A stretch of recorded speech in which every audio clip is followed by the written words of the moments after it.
సంసారం ఖరాబ్ చేసుకొని మొబైల్ విడిచిపెట్టి పిల్లలు విడిచిపెట్టి ఏం చేసుకోవాల్సి వస్తుంది? సంసారం చేసి ఆ పిల్లల్ని విడిచిపెట్టి చెప్పినప్పుడు ఆమె ఐలర్లు చెప్పలేదా?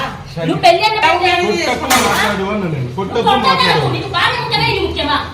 భార్య ముఖ్యమా? ఇది ముఖ్యమా? భార్య ముఖ్యమా? ఇది ముఖ్యమా? భార్య ముఖ్యమా?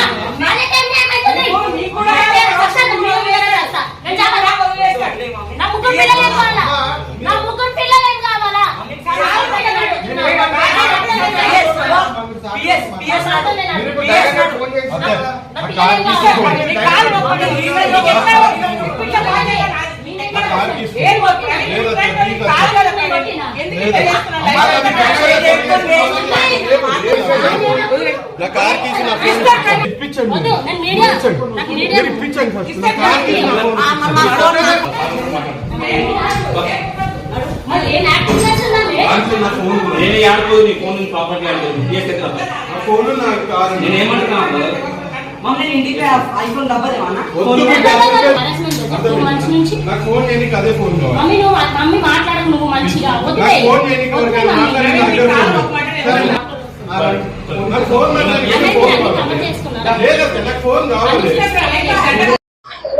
కే ప్రవీణ్ కుమార్ నా హస్బెండ్.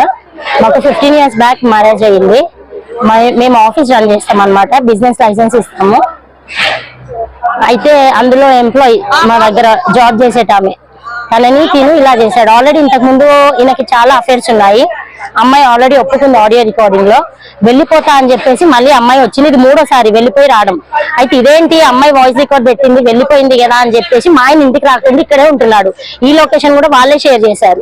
ఇక్కడికి రండి కూర్చొని సెటిల్మెంట్ చేసుకుందామని వాళ్ళే మెసేజ్లు పెట్టారు. వాళ్ళే లొకేషన్ షేర్ చేశారు. అట్లా నేను వచ్చాను. నాకు తెలియదు వీళ్ళు ఇక్కడ ఉంటున్నారని. వచ్చాక కొట్టడం స్టార్ట్ చేశాడు. ఆల్రెడీ పోలీస్ స్టేషన్ లో CCS లో మాట్లాడాము. ఆల్రెడీ కోర్టులో కూడా ఇది ఛార్జ్ షీట్ అయిపోయింది. ఈయన అరెస్ట్మెంట్ చేశారు 4 times మా ఇంటికి వచ్చి. నన్ను నైట్ పూట వచ్చి కేసు విత్డ్రా చేసుకో లేదంటే ఆ అమ్మాయి ఆప్షన్ ఇస్తుంది వారం ఇటు వారం అటు ఉందాం అనేసి అని చెప్పాను. సో ఇప్పుడు నేను వచ్చి అడిగినందుకు నా మీద ఏమంటారు కొట్టాడు. ఆల్రెడీ ఆడియో రికార్డింగ్స్ వీడియోస్ కూడా అన్ని ఉన్నాయి. నేను అడగనీకి వస్తే కూర్చొని మాట్లాడదాం అసలు ఏంటి నీ సమస్య అంటే నా హస్బెండ్ నాకు కావాలి అనేసి నేను చేశాను. ఇప్పుడు 3 పిల్లలు ఉన్నారు. ఏం సెటిల్మెంట్ చేయకుండా వెళ్ళిపోయాడు. పైనుంచి నా మీద అలిగేషన్స్ బ్లేమింగ్ వేయడం అన్నమాట. సో అట్లా జాబ్